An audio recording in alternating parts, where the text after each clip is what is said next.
হরে কৃষ্ণ দামোদর, আজকে কি একাদশী? একাদশী। একাদশীর আরেক নাম বলো। ভৈমী। ভৈমী। ভৈমী একাদশী। তা আজকে একাদশী দিনে একটু গীতা পাঠ করতে হয়, তুমি আমার সঙ্গে বলো। ওম নমো ওম নমো ভগবতে ভগবতে বাসুদেবায়। বাসুদেবায়। ওম নমো ওম নমো ভগবতে ভগবতে বাসুদেবায়। বাসুদেবায়। ওম নমো ওম নমো ভগবতে ভগবতে বাসুদেবায়।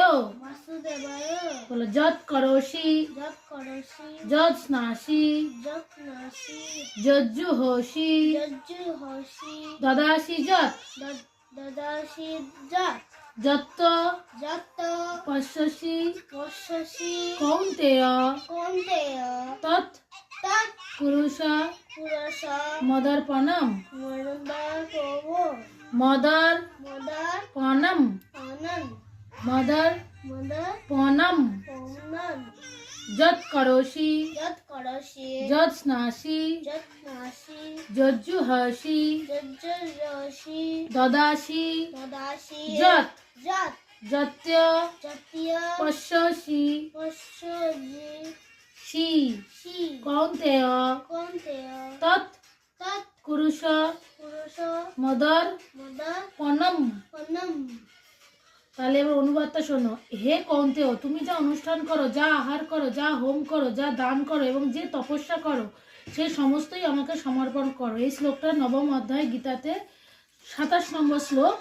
এখানে বলেছে খুব ভালো কথা, সেই জন্য তোমায় বললাম তুমি যে এই তপস্যা করছো আজকে একাদশী মানে ব্রত কথা, ব্রত করছো তার মানে তপস্যা করছো, এটা যদি তুমি ভগবানকে অর্পণ করো তার মতো তোমার কর্তব্য আর হয় না।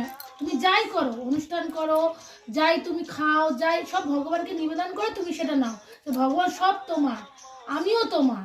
এই যে সব কিছু সমর্পণ করবে, তাহলে তোমাকে ভাববে শ্রীকৃষ্ণ যে তুমি আমাকে কোনোদিন ভোলোনি। তুমি যদি ভগবানকে না ভুলো, ভগবান তোমাকে কোনোদিন ভুলবে না।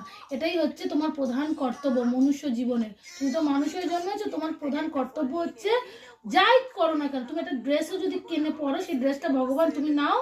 বা তুমি যদি রেজাল্ট আনো স্কুল থেকে, রেজাল্টটা তুমি দেখো, গোবিন্দ আমি দেখো কেরম রেজাল্ট করেছিস, এগুলো সব কিছু ভগবানকে নিবেদন করো, তারপর তুমি গ্রহণ করো। সেটাই হচ্ছে তোমার হচ্ছে প্রথম অ্যান্ড প্রধান কর্তব্য। ঠিক আছে, বুঝতে পেরেছো? হরি বল।